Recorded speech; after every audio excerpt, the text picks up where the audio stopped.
Hi, it's Laura with your latest tech update. Browser extensions can really help improve our productivity. They let you customize your browser to make it a more personalized experience. But there's a risk. How do you know the extensions you're using are safe?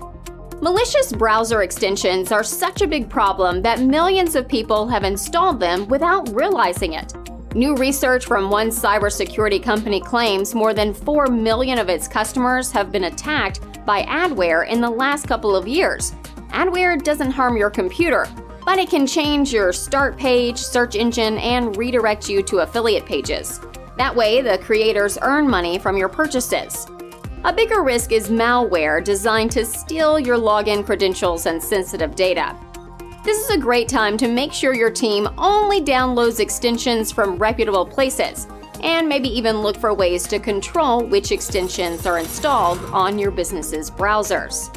We can help with that. Get in touch. That's your tech update. More next week.